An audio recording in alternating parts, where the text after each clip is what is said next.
Welcome to Aadan. నేను హరిత. ధనం మూలం ఇదం జగత్.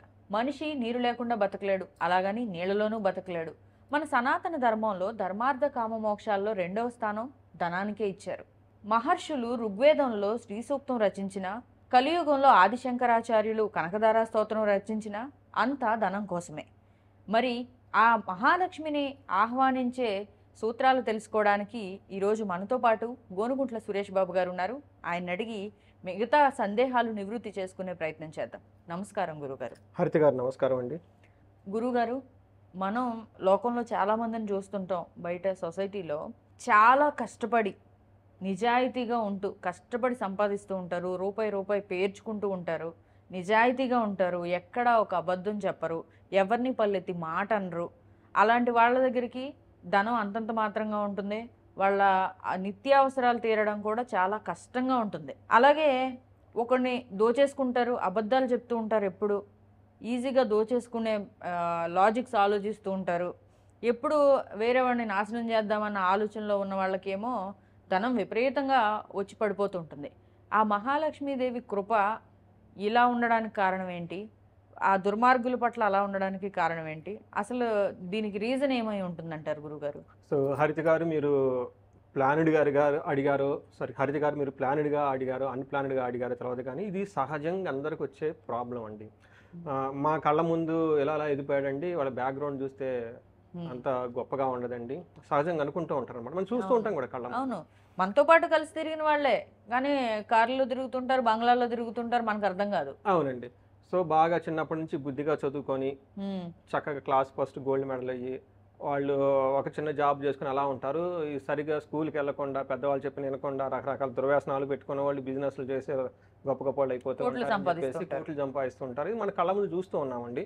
చాలా మంది ఇది కలియుగం, కలికాలం ఇలానే ఉంటుంది అని అనుకుంటారు. కానీ ఇది ఈ కాలంలోనే ఉన్నది కాదండి. మనం కొంచెం బ్యాక్ వెళ్ళి ద్వాపర యుగం చూసుకున్నా, త్రేతాయుగం చూసుకున్నా, కృతాయుగంలో చూసుకున్నా కానీ ఇవి సహజంగా అన్నీ ఉంటే ప్రతి యుగంలోనూ ఇలా దుష్టులకి, దుర్మార్గులకి, దుర్వ్యసనాలను కూడా వేరే వాళ్ళకి ఇబ్బంది పెట్టేవాళ్ళు భోగాలతో ఉండటం, చక్కగా సత్ప్రవర్తన కలిగి ఉండి గురువులు చెప్పిన మాటలు ఏంటి బాగా చదువుకుంటాం వాళ్ళకి సింపుల్గా ఉండి ధనానికి ఇబ్బంది పడుతూ ఉన్న సిచ్యువేషన్ ప్రతి యుగంలోనూ చూస్తూనే ఉంటాం. మనకు బాగా తెలిసిన రామాయణం కనుక చూసుకుంటే ఇందులో మనకి ఏం జరిగిందండి? రావణ బ్రహ్మ, ఓకే, రాముడు, శ్రీరామచంద్రమూర్తి ఎలా ఉండేవాళ్ళు? చాలా సింపుల్గా తండ్రి చెప్పిన మాటలు వింటూ, తల్లికి చెప్పిన ఒక ఇచ్చిన కమిట్మెంట్ ప్రకారం తండ్రిని గౌరవించి రావటం, అలానే 14 సంవత్సరాలు వనవాసం చేస్తూ భార్యతో చాలా సింపుల్గా బ్రహ్మచర్య వ్రతాన్ని భంగం కాకుండా ఉండటం, తనను నమ్మి వచ్చిన భార్యను కూడా తనతో పాటు తీసుకెళ్ళి పాపం ఆమె కూడా ఇబ్బందులు పడటం, తన తమ్ముడిని కూడా ఇబ్బందులు పడుతూ ఉండటం, తర్వాత ఆ భార్యను కోల్పోవటం, ఆమె గురించి ఇబ్బందులు పడిపోవటం, చివరికి యుద్ధం చేయటం, ఇదంతా మనం చూసుకున్నాం అనుకోండి.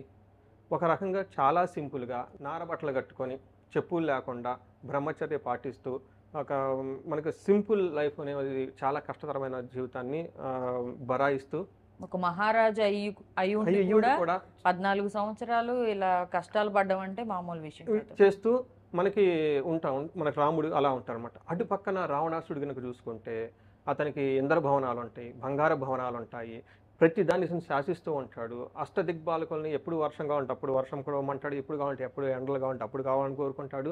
నవగ్రహాలు నేను వస్తున్నాను, మీరు 9 గ్రహాలు దూరంగా వెళ్ళిపోమంటే ఆ గ్రహాలు దూరంగా వెళ్ళిపోయి ఇతని దగ్గరకు వచ్చాయి కాదు. ఇంద్రుడిని సైతం ఇబ్బంది పెట్టేవాడు, కావలసిన స్త్రీలను చెరబట్టేవాడు, తర్వాత ఎవరికి గౌరవించేవాడు కాదు. సో ఇట్లాంటి ఒక అసురమైన గుణాలు, దురంకారి, దేనికి కావాలనుకున్నా ఒప్పుకునేవాడు కాదు.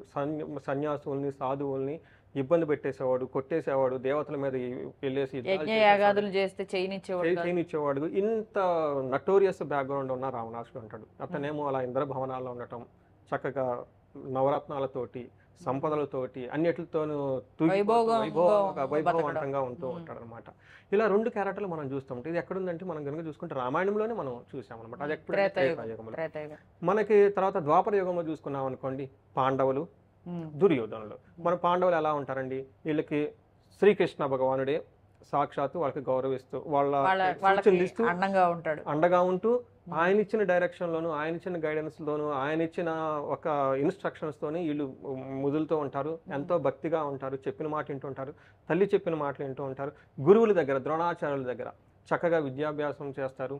అర్జునుడు అంత గొప్పవాడైపోతాడు, ప్రపంచంలో తనంత విలువకారి లేరు. మనం చూసుకుంటాము. అలానే ధర్మరాజు కూడాను రాజ్యానికి నడపాల్సిన సమస్తమైన జ్ఞానాన్ని అక్కడే నేర్చుకుంటూ ఉంటారు. ఇలా మనం ఒక చక్కగా ఉండేసి వీళ్ళకి జరుగుతుంది ఏమవుతుందంటే జోదంలో ఓడిపోవటము, వీళ్ళు 12 సంవత్సరాలు వనవాసంలో ఉండటము, అక్కడ ఈ ఒక రాజ్యానికి సంవత్సర కాలం సంబంధించిన అజ్ఞాతవాసం. అజ్ఞాసం ఉండటము, ఇక్కడ రాజ్యానికి సంబంధించిన వ్యవహారాలను వదిలేయటము, అక్కడ మునులతోనూ తర్వాత మహర్షులతోనూ కూర్చోవటం, జ్ఞానాన్ని నేర్చుకోవటం, మళ్ళీ వాళ్ళు నేర్చుకుంటూ ఉంటారు. దాంతోపాటు అజ్ఞాతవాసం. ఈ అజ్ఞాతవాసంలో మనకి సినిమాలో కూడా చూపిస్తారు. మనకి నర్తనశాలలో వాళ్ళు పడే ఇబ్బందులు, తర్వాత ద్రౌపది ఎదుర్కొనే ఆ టైంలో ఫేస్ చేసే అవమానాలు, తర్వాత గెస్ట్లు వస్తే వాళ్ళకి అన్నం కూడా పెట్టలేని పరిస్థితిలో ఉంటుంది. ఉంటారు. అక్కడ నుంచి మళ్ళీ ఉపాసన చేసి అక్షయ పాత్రను తీసుకోవటం, ఇలా వాళ్ళకి సంబంధించిన అన్ని బాధలు మనం అందులో చూస్తుంటాం. ఇటు పక్కన దుర్యోధనుడు వచ్చేటప్పటికి గురువు చెప్పిన సాక్షాత్తు చదువు చెప్పిన గురువుని తన కంట్రోల్లో పెట్టుకోవటం, గురువుని మాట ఫాలో అవ్వాలి, గురువుని తన కంట్రోల్లో పెట్టుకున్నాడు. గురువుని కంట్రోల్లో పెట్టుకుంటాడు, ఇటు భీష్ముడిని ఆజ్ఞాపిస్తుంటాడు, తర్వాత తండ్రిని బెదిరించి ఆయన చెప్పిన మాట ఏమి నేనేవాడే కాదు, అంటే తండ్రికి అగైనెస్ట్ ఆయన. సో తండ్రి ఏదైనా చెప్దామని కానీ వినేవాడేం కాదు. అలా అని తను చేయని పనులనే ఏమీ లేవు, దురహంకారి, ప్రతి దానికి ఏమంటారు దుష్టబుద్ధితో ఎవరో వాళ్ళకి ఇబ్బంది పెట్టాలని చూస్తూ ఉంటారు అనమాట. ఈ టైప్ క్యారెక్టర్లు అంతా మనం చూస్తూ ఉంటాం. శ్రీకృష్ణ భగవానుడు సాక్షాత్ అక్కడున్న ఆయన మాటలు వినేవాడు కాదు. అవును, ఇప్పుడు మనకి సంధికి వచ్చినప్పుడు 5 ఊళ్ళు ఇవ్వండి అని అడిగితే 5 ఊళ్ళు ఇస్తే ఏం పోయింది, దేవుడు చెప్పినా కానీ వినేపించుకునే అంత మూర్ఖంగా ఉండి, కానీ బంగళాలతోడు తర్వాత ఏమంటారు అష్టైశ్వర్యాలతోటి, అధికారంతో, దర్పంతో అతనే వెలిగిపోతూ ఉంటాడు. ఇలా మనం గనక రెండు గనక చూసుకోగలిగితే మనకేమని అర్థమవుతుందంటే వీళ్ళేమో చాలా సింపుల్గా ఇబ్బందులు పడుతూ ఉంటారు, వాళ్ళు అంత దుర్మార్గులైనా కానీ చక్కగా రాజభోగాలు అనుభవించేసి ఐశ్వర్యవంతంగా ఉంటారు. మనకి ఇప్పుడు మన కళ్ళ ముందు ఎన్నో మంది మనం చూస్తూ ఉంటాం. కొంతమంది వచ్చేటప్పటికి టెర్రరిస్ట్ యాక్టివిటీస్లు చేస్తూ ఉంటారు, కొంతమంది సంఘ విద్రోహ చర్యలు చేస్తూ మారిపోతుంటారు, కల్తీలు చేస్తూ ఉంటారు, మాఫియాలు చేస్తూ ఉంటారు, తన అధికార ప్రభావాన్ని చూపిస్తూ ఉంటారు, ఎడిక్ట్స్ అయిపోయి ఉంటారు, ధనం గురించి ఏదైనా చేసేస్తూ ఉంటారు. వీళ్ళు ఏమో శుభ్రంగా చదువుకొని క్లాస్ ఫస్ట్ వచ్చి టీచర్లను చేసుకొని ఒక చిన్న జాబ్ చేసుకొని ఆ జాబ్లో 1 year అంతా కష్టపడి దానికి కూడా 9 to 5 అయితే వీళ్ళు 9 to 5 కాదు, ఇప్పుడు వచ్చే కంపెనీల్లో 9 to 10, 11 నైట్ వరకు కూర్చోబెట్టి వాళ్ళకి ప్రమోషన్స్, ఇయర్ ఎండ్ ఇంక్రిమెంట్లు కానివ్వండి, పెర్ఫార్మెన్స్ అప్రైజల్ కానీ అందులో కనుక చూసుకుంటే వాళ్ళకు 10% కూడా ఇవ్వరు, 8% కూడా ఇవ్వరు, దాంట్లో మళ్ళీ కట్టింగ్లు ఇన్ని రకాలు చేసేసుకుంటూ ఉంటారు, వీళ్ళు బాధపడుతూ కూర్చుంటూ ఉంటారు. సో చక్కగా కొంచెం లగ్జరీగా బతుకుదామంటే అవకాశం లేకుండా ఉంటుంది అనమాట. ఇవి ఈ టైంలో కూడా మనం చూసేస్తూ ఉంటాం అనమాట. ఎందుకు లక్ష్మీదేవి ఇలాంటి వాళ్ళకి దగ్గర ఎక్కువగా ధనం ఉంటుంది, ఇలా సింపుల్గా ఉండే వాళ్ళకి ధనం ఎందుకు ఉంటుంది, లక్ష్మీదేవికి ఏంది ఆ పార్షియాలిటీ? ఇలా ఈజీ టెక్నిక్స్ ఫాలో అయిపోయి అందరినీ పీడించేసి వాళ్ళ దగ్గర నుంచి జనం దగ్గర నుంచి సొమ్ము లాగేసుకునే వాళ్ళ దగ్గరికేమో అమ్మవారి అనుగ్రహం మెండుగా ఉంటుంది, వీళ్ళు కష్టపడి పనిచేసే వాళ్ళకేమో అనుగ్రహం ఉండదు, వాళ్ళు ఏదైనా చేయాలన్నా కూడా వాళ్ళ కష్టం పాపం. అవును, ఇది మనం చూస్తుంటామండి. ఇది ఎందుకు ఉంది అంటే అమ్మవారి గురించి మనం కనుక తెలుసుకుంటే 4 ముఖ్యమైన అంశాలు కనుక తెలుసుకుంటే మనకు చాలా క్లారిటీ వస్తుంది. లాస్ట్లో ఫైనల్ మన కంక్లూజన్ కూడా ఎందుకు అలా జరిగిందని కూడా చెప్తాను నేను. ఫస్ట్ ఏంటంటే అమ్మవారి కనుక చూసుకుంటే పాతాళ నివాసిని అంటారు. అమ్మవారి హిరణ్యపురం అని ఉంటుంది, ఇది మనకి పాతాళ లోకంలో ఉంటుంది. ఇంకే మహాబలి చక్రవర్తి పాతాళ లోకాన్ని పరిపాలిస్తూ ఉంటాడు, ఆయన దగ్గర ఈ హిరణ్యపురం ఉంటుంది, అదంతా బంగారుమయమై ఉంటుంది, అంతా రత్నాలమయం ఉంటుంది, ఐశ్వర్యమయం ఉంటుంది. లక్ష్మీదేవి అక్కడ కొంతకాలం నివాసం ఉంటుంది. ఎక్కడ నివాసం ఉంది? రాక్షసుల రాజు దగ్గర నివాసం ఉంది. ఎందుకంటారు? అది ఎందుకుందంటే ఆయన మహాబలి వచ్చేటప్పటికి విష్ణు భక్తుడు అనమాట. లెగిసిన కాంచి విష్ణు ఉంటే ఆయన చుట్టానికి విష్ణుమూర్తి వైకుంఠం వదులుకొని ఇక్కడికి వచ్చేవాడు, ఇక్కడ ఉండిపోయేవాడు.